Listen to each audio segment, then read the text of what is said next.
मलिक। स्वर्णिम मध्य प्रदेश छत्तीसगढ़ में आपका स्वागत है। बुलेटिन का आगाज करते हैं। एमपी के अनूपपुर से कांग्रेस विधायक और खाद्य आपूर्ति मंत्री बिसाहू लाल सिंह की तरफ से एक कार्यक्रम का आयोजन किया गया। कार्यक्रम में सीएम शिवराज सिंह चौहान मौजूद रहे। इस दौरान मुख्यमंत्री की ओर से 302 करोड़ के विकास कार्यों के भूमि पूजन और लोकार्पण किया गया। वहीं वन अधिकार पट्टा देकर हितग्राहियों को लाभान्वित किया। कुपोषण से मुक्त के लिए लोगों को राशि उपलब्ध कराई गई। लघु व्यवसाय के लिए ऋण शुल्क पत्रक दिया गया। कृषि विभाग से कृषि यंत्र मुख्यमंत्री ने के हाथों से चाबी देकर लाभान्वित किया गया। कार्यक्रम में केंद्रीय मंत्री फग्गन सिंह फुलसते, प्रदेश खाद्य और आपूर्ति मंत्री बिशहूलाल सिंह, पूर्व मंत्री राजेंद्र शुक्ला मौजूद रहे।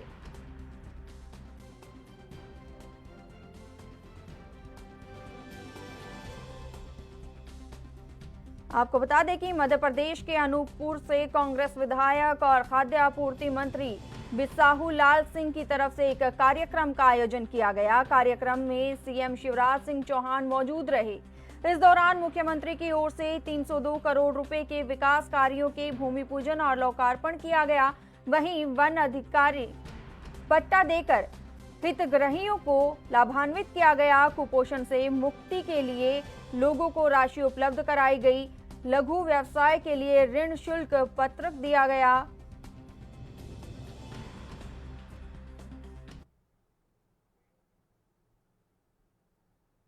मध्य प्रदेश के इंदौर संवेर में वोट के नाम पर पैसे बांटे जा रहे हैं। एक वोट के लिए एक साड़ी कीमत 3,000 से ऊपर है। नर्मदा कलश यात्रा के नाम पर गरीब जनता को लाइन में खड़ा कर पैसे बांटे जा रहे हैं। जनता को कसम खिलाई जा रही है कि वो पैसे लिए हैं तो वोट मंत्री तुलसीराम सिलावट को ही देना। लोकतंत्र में मंत्री का ये नंगा नाच खुलेआम चल रहा है। किसी महिला को 500 तो किसी को 1,000 रुपए लिफाफे में दिए जा रहे हैं। इस मामले की शिकायत ईडी में भी दर्ज करवाई गई है। बता दें कि कोविड-19 से सुरक्षा के दिशा निर्देश के खुलेआम उल्लंघन के आरोपों से घिरी नर्मदा कलश यात्राओं का मध्य प्रदेश के जल संसाधन मंत्री तुलसीराम सिलावट ने मंगलवार को बचाव किया। उनका दावा है कि सत्तारूढ़ दल का ये आयोजन उनके निर्वाचन क्षेत्र सांवेर के आम लोगों की आस्था से जुड़ा है। सिलावट ने कहा, ये कलश यात्राएं सांवेर के आम लोगों की आस्था और विश्वास से जुड़ी है। उन्होंने कहा कि ये यात्राएं इसलिए निकाली जा रही हैं क्योंकि प्रदेश सरकार की एक परियोजना के तहत नर्मदा नदी का पानी पाइपलाइन के जरिए सांवेर के गांवों में पहुंचने वाला है। सिलावट ने कहा कि हम संबंधित गांवों के भीतर ही कलश यात्राएं निकाल रहे हैं। हालांकि हम कोशिशें कर रहे हैं कि इसमें कम लोग शामिल हो। जल संसाधन मंत्री ने कहा कि कोविड-19 का संकट बड़ा है और प्रदेश सरकार इससे निपटने के लिए प्रति सजग है। प्रशासन और पुलिस के अधिकारी इस महामारी पर नियंत्रण पाने में लगे हुए हैं। सांवेर सूबे के उन 27 विधानसभा क्षेत्रों में शामिल है जहां आने वाले दिनों में उपचुनाव होने हैं। राज्यसभा सदस्य ज्योतिरादित्य सिंधिया के करीबी समर्थकों में गिने जाने वाले सिलावट को सांवेर उपचुनाव में बीजेपी का टिकट मिलना लगभग तय है।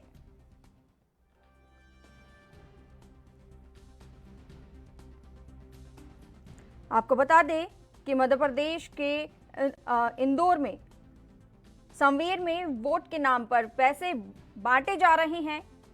एक एक वोट के लिए एक साड़ी की कीमत 3,000 से ऊपर है। नर्मदा कलश यात्रा के नाम पर गरीब जनता को लाइन में खड़ा कर पैसे बांटे जा रहे हैं। जनता को कसम खिलाई जा रही है कि पैसे लीजिए तो वोट मंत्री तुलसीराम सिलावट को ही देना। लोकतंत्र में मंत्री का ये नंगा नाच खुलेआम चल रहा है। किसी महिला को 500 तो किसी को 1,000 रुपए लिफाफे में दिए जा रहे हैं। इस मामले की शिकायत ईडी में भी दर्ज कराई गई है। बता दें कि कोविड-19 से सुरक्षा के दिशा निर्देश के खुलेआम उल्लंघन किया जा रहा है। आरोपों से घिरी नर्मदा कलश यात्राओं का मध्य प्रदेश के जल संसाधन मंत्री तुलसीराम सिलावट ने मंगलवार को बचाव किया। उनका दावा है कि सत्तारूढ़ दल का ये आयोजन उनके निर्वाचन क्षेत्र सांवेर के आम लोगों की आस्था से जुड़ा हुआ है।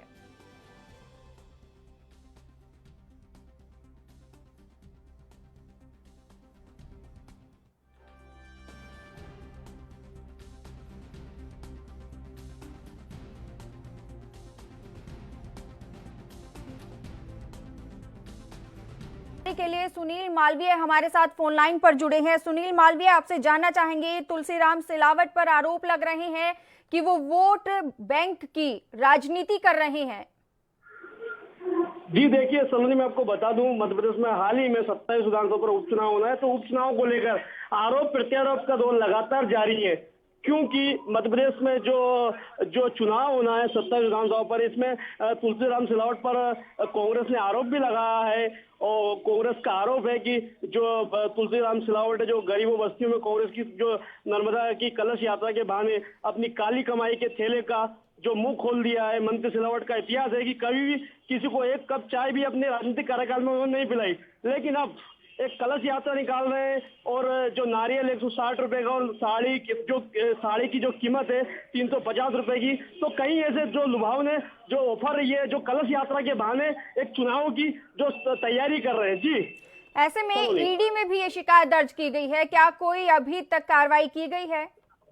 जी देखिए, ईडी में शिकायत दर्ज की गई है, लेकिन अभी तक फिलहाल ऐसी कोई कार्रवाई नहीं की गई है कि जिससे जनता को या किसी आम जनता को या कांग्रेस को राहत मिले। अभी शिकायत हुई है, दरअसल यह शिकायत आज दिन में तकरीबन 3 बजे हुई है। जी सलोनी।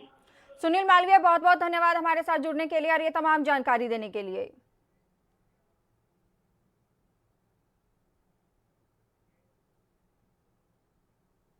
मध्य प्रदेश के भोपाल में बीजेपी नेता सतीश सिकरवार के कांग्रेस में शामिल होने को लेकर राजनीति में बयानबाजी भी तेज हो गई है। इस कड़ी में नगरीय प्रशासन मंत्री भूपेंद्र सिंह का बयान सामने आया है। उन्होंने अपने बयान में कहा है कि चुनाव का समय है, नेताओं का आना जाना लगा रहता है। कुछ कांग्रेस पार्टी के लोग भी बीजेपी में शामिल हुए हैं। बीजेपी में शामिल होने वाले सभी 25 कांग्रेस विधायक अब वो बीजेपी के सदस्य बन चुके हैं। इसके साथ ही खंडवा में बीजेपी सांसद नंद कुमार सिंह चौहान के बयान पर भी उन्होंने कहा है कि सांसद जी के बयान को तोड़ मरोड़ कर पेश किया गया है। देखिए, भारतीय जनता पार्टी में ना कोई सामंतवाद होता है, ना कोई जातिवाद होता है, ना कोई क्षेत्रवाद होता है। भारतीय जनता पार्टी में विचारधारा होती है और विचारधारा के आधार पर लोग काम करते हैं। यहाँ पर कोई किसी तरह का सामंतवाद नहीं होता। इसके पहले भी हम लोगों ने इस बात को कहा था कि ये जो धान का मामला है, ये जनवरी 2019 के समय का पूरा मामला है। 2019 में ये धान खरीदी में गड़बड़ियाँ हुई हैं और पहले भी कहा है कि बिहार और उत्तर प्रदेश से जो घटिया धान आया, जो जानवरों को खिलाने वाला जो चावल। मध्य प्रदेश में बीजेपी को बड़ा झटका लगा है। बीजेपी नेता सतीश सिकरवार ने बीजेपी को छोड़कर कांग्रेस का हाथ थाम लिया है। मध्य प्रदेश के पूर्व सीएम और एमपी प्रदेश कांग्रेस के अध्यक्ष कमलनाथ की मौजूदगी में कांग्रेस की प्राथमिक सदस्यता ग्रहण की है। ये तय माना जा रहा है कि ग्वालियर पूर्व क्षेत्र से उनकी उम्मीदवारी घोषित की जा सकती है। दूसरी तरफ बीजेपी से पूर्व विधायक मुन्ना लाल गोयल की उम्मीदवारी तय मानी जा रही है। इससे साफ है कि ग्वालियर पूर्व विधानसभा क्षेत्र में होने वाले उपचुनाव में चेहरे वो ही रहेंगे, सिर्फ उनके चुनाव चिन्ह बदल जाएंगे। मुन्ना लाल गोयल इस बार आपको बता दें कि कमल पर और सतीश सिकरवार पंजे के निशान पर चुनाव लड़ने के संकेत मिल रहे हैं।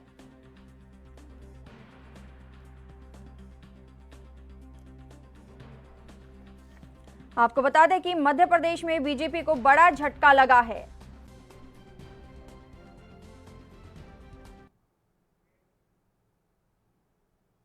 यहां रुकते हैं एक छोटे से ब्रेक के लिए, जल्द हाजिर होंगे।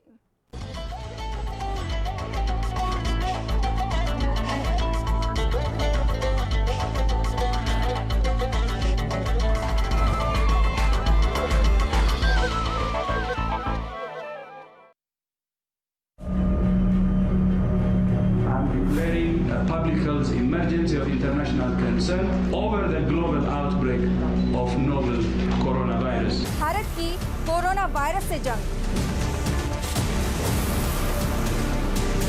आपको चाहिए पूरी जानकारी के लिए भरोसेमंद जरिया।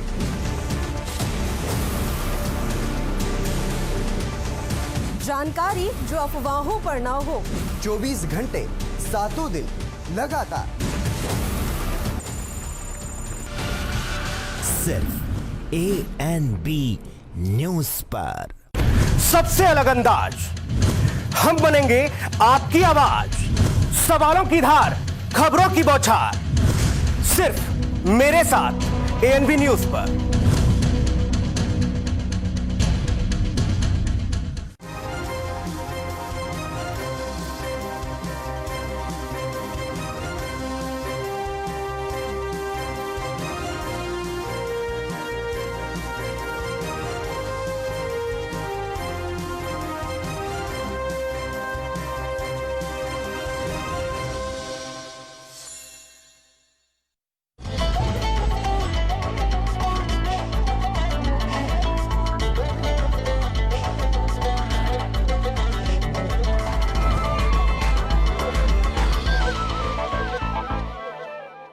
ब्रेक के बाद स्वागत है आपका। मध्य प्रदेश कांग्रेस के मुख्य कमलनाथ ने दावा किया है कि उनकी पार्टी प्रदेश में आगामी विधानसभा उपचुनाव में सभी 27 सीटों पर विजय हासिल करेगी। ग्वालियर में बीजेपी नेता सतीश सिकरवार के अपने समर्थकों समेत कांग्रेस में शामिल होने के बाद कमलनाथ ने संवाददाताओं से कहा कि मध्य प्रदेश का मतदाता बहुत समझदार है। मुझे राज्य के मतदाताओं पर पूरा भरोसा है। जिन 27 सीटों पर उपचुनाव होने हैं वहां मतदाता कमलनाथ या कांग्रेस का समर्थन नहीं कर सकते हैं, लेकिन वे अवश्य सच्चाई का समर्थन करेंगे। हालांकि चुनाव आयोग ने फिलहाल उपचुनाव का कार्यक्रम घोषित नहीं किया है।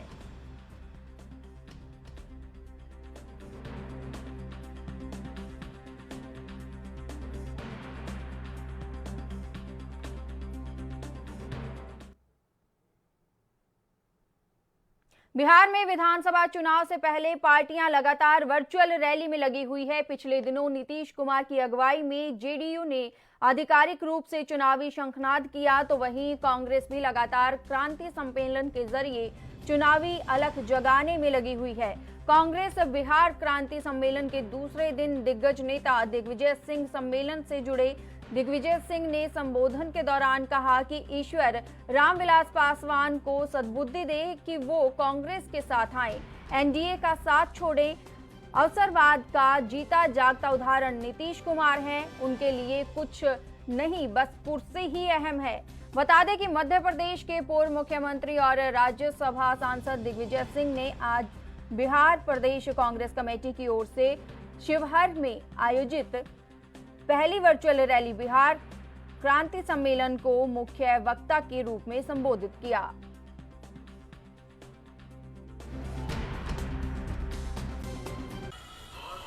हम पूरे देश में जिस हालात से गुजर रहे हैं, उस हालात में हमें लड़ाई लड़ना चाहिए विचारधारा की।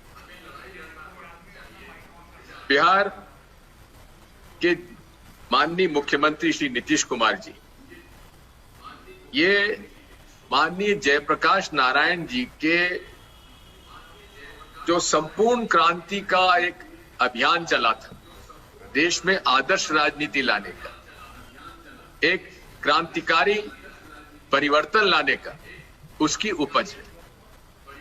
और यदि आप देखेंगे नीतीश कुमार जी का सफर, तो साफ नजर आता है कि उनका विचारधारा से कोई लेना देना नहीं है। उनके लिए कुर्सी ही महत्वपूर्ण है। अवसरवाद का यदि कहीं जीता जाता उदाहरण इस भारतीय राजनीति में नजर आता है, तो माननीय नीतीश कुमार जी नजर आते हैं।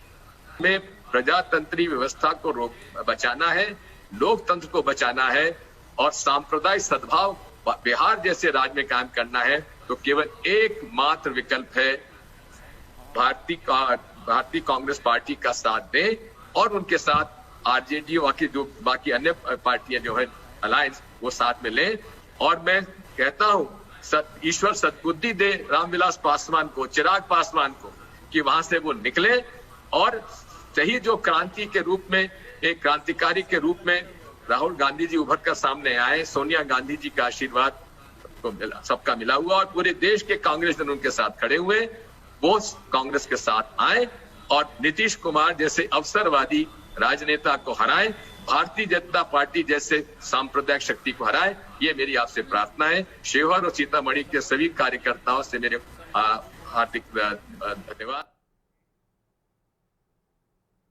मध्य प्रदेश में इंदौर में एआईडीवाईओ की ओर से प्रेस वार्ता की गई। इस दौरान उन्होंने सरकार पर जमकर निशाना साधा। बता दें कि 5 सितंबर को भोपाल में एआईडीवाईओ की ओर से रोजगार की मांग को लेकर प्रदर्शन किया गया, जिसके चलते पुलिस ने प्रदर्शनकारियों को रोकने के लिए लाठीचार्ज किया। वहीं लाठीचार्ज की घटना के खिलाफ एआईडीवाईओ ने प्रतिवाद दिवस मनाया गया। प्रदेश के अंदर भी मध्य प्रदेश रोजगार संघ और एआईडीवाईओ के संयुक्त आह्वान पर ये आंदोलन चलाया जा रहा है। इसी कड़ी में एआईडीवाईओ के अध्यक्ष ने कहा कि आंदोलन तब तक चलेगा जब तक कि प्रदेश की सरकार रोजगार की मांगों को पूरा नहीं करती है और तमाम सरकारी विभागों में खाली पड़े पदों को नहीं भरा जाता है।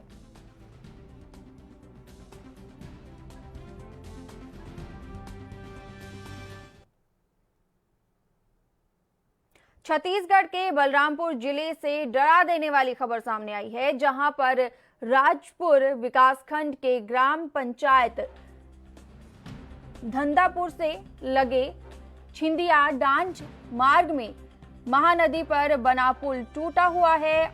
ये पुल 5 साल पहले टूट गया था, लेकिन सरकार और प्रशासन की तरफ से दोबारा अभी तक पुल नहीं बनवाया गया और ग्रामीणों को पुरानी नाव दी गई है। लोग अब अपनी जान को जोखिम में डालकर इस नदी को पार करते हैं। यहाँ अपनी जान की बाजी लगाकर नदी पार कर अपना रोजी रोटी का जुगाड़ स्थानीय लोग करते हैं। ग्रामीणों की मांग है कि जल्द ही इस समस्या का समाधान किया जाए, लेकिन इस समस्या की तरफ किसी का ध्यान नहीं है। प्रशासनिक अधिकारियों से जब इस बारे में बात की गई तो नाव की मरम्मत कराने की बात उन्होंने कही, लेकिन इन लोगों की मुसीबत तो नजरअंदाज वो भी कर रहे हैं। और यहाँ पुल टूटने के कारण भी आवागमन करने में बहुत बड़ी दिक्कत हो रही है, क्योंकि धंधापुर पंचायत दूर भागों में बटा है। कुछ नदी से उस पार है, कुछ नदी से इस पार।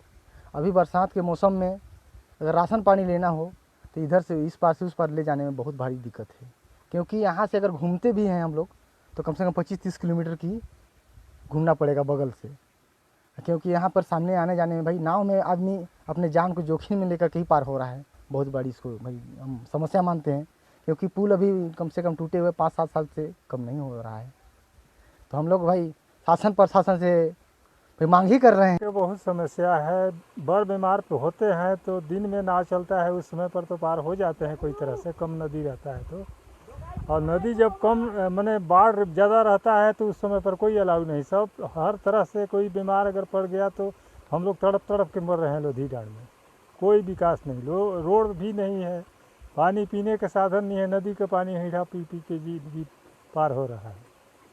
उनको आने पर हम लोग के बहुत दिक्कत होता है, मतलब जब वो लोग घुमा फिरा के कोई तरह से इसके बांटते हैं तो ठीक है, नहीं तो हम लोग के कोई उपाय नहीं। हम लोग के आने जाने में बहुत परेशानी है, सारा चीज़ हम लोग को इसी पर आना जाना हम लोग का है। कभी इमरजेंसी में हो गया तो हम लोग का कोई साधन आने का नहीं। नदी है, नदी के पानी में हम लोग डाक नहीं पाते हैं, यही इमरजेंसी हम लोग का है। प्रधानमंत्री नरेंद्र मोदी बुधवार को मध्य प्रदेश के रेहड़ी पटरी वालों के साथ स्वनिधि संवाद करेंगे। कोविड-19 महामारी से प्रभावित रेहड़ी पटरी वालों को फिर से आजीविका से जोड़ने के लिए केंद्र सरकार ने प्रधानमंत्री स्वनिधि योजना की शुरुआत की है। दरअसल प्रधानमंत्री कार्यालय से जारी एक बयान में कहा गया है कि प्रधानमंत्री नरेंद्र मोदी 9 सितंबर को मध्य प्रदेश के स्ट्रीट वेंडर्स के साथ स्वनिधि संवाद करेंगे। बयान के मुताबिक मध्य प्रदेश की ओर से इस योजना के अंतर्गत 4,50,000 पात्र रेहड़ी पटरी वालों का पंजीकरण किया गया है।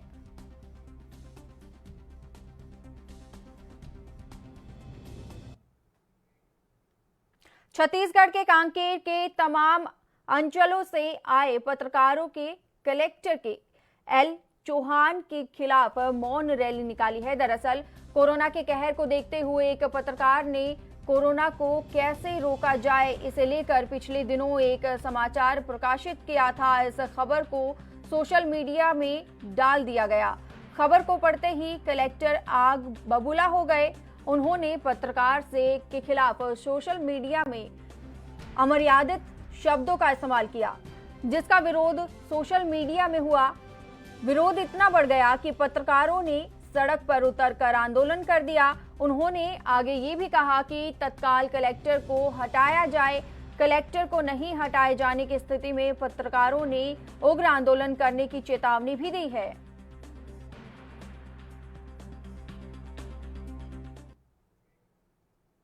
छत्तीसगढ़ के कांकेर के पखांजू क्षेत्र की महिला ने आरोपी के खिलाफ घर में घुसकर छेड़छाड़ का आरोप लगाया था और शोर मचाने पर जान से मारने की धमकी और बचाव के लिए आए पड़ोसियों के साथ मारपीट का मामला दर्ज कराया था।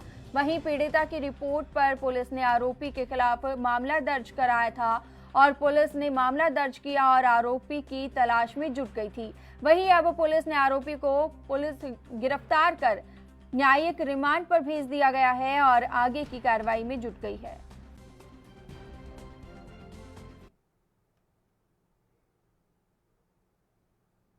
देश और प्रदेश की सरकारें जल संरक्षण के नाम पर देश की आजादी के बाद से अब तक शायद अरबों रुपए खर्च कर चुकी है, लेकिन अभी भी बहुत से ऐसे इलाके हैं जहां पर जल का संरक्षण का इंतजाम नहीं हुआ है।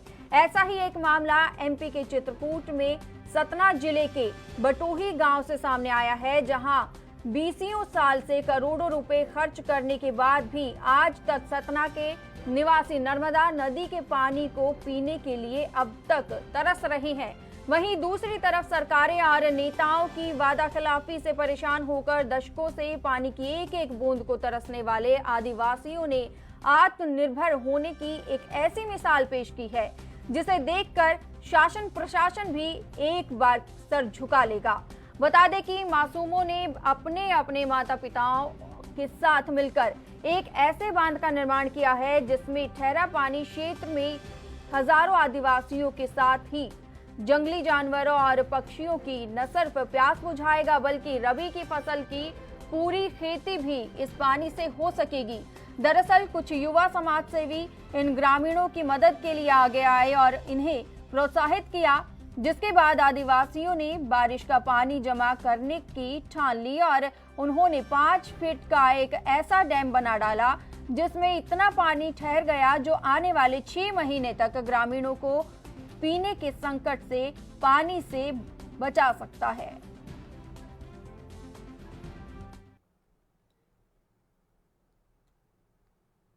छत्तीसगढ़ के कोडागांव में वन विभाग अवैध कटाई रोकने का दावा तो करता है, लेकिन ये दावा सिर्फ खोखला साबित होता है क्योंकि जंगल में अवैध कटाई नहीं रुक पाई है। दक्षिण वन मंडल ने अमरावती वन परिक्षेत्रों के वनों में जाकर अवैध सागौन के पेड़ों की कटाई जारी की। वहीं स्थानीय लोगों ने बताया कि वनों में मौजूद ठूंठ अवैध कटाई के साक्ष्य हैं। बता दें कि सागौन वनों के अंदर लकड़ी काटते स्थानीय युवाओं के अनुसार सोगान वनों की सुरक्षा में वन विभाग से कोई भी नहीं आता है।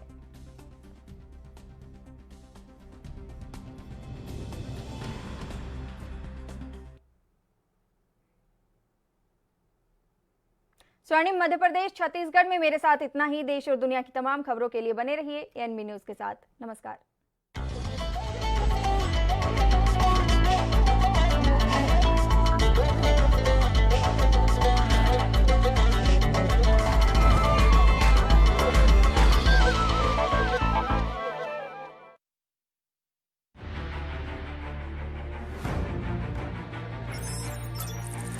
खबर चाहे सियासत की हो या सरकार की, खबर चाहे भ्रष्टाचार की हो या गुनहगार की, दिन भर में क्या रहा देश जगत का हाल, किस मुद्दे ने बनाई किसकी सरकार, रखते हैं हम सब पर नजर, पहुंचाते हैं हम हर खबर। हम हैं ANB न्यूज।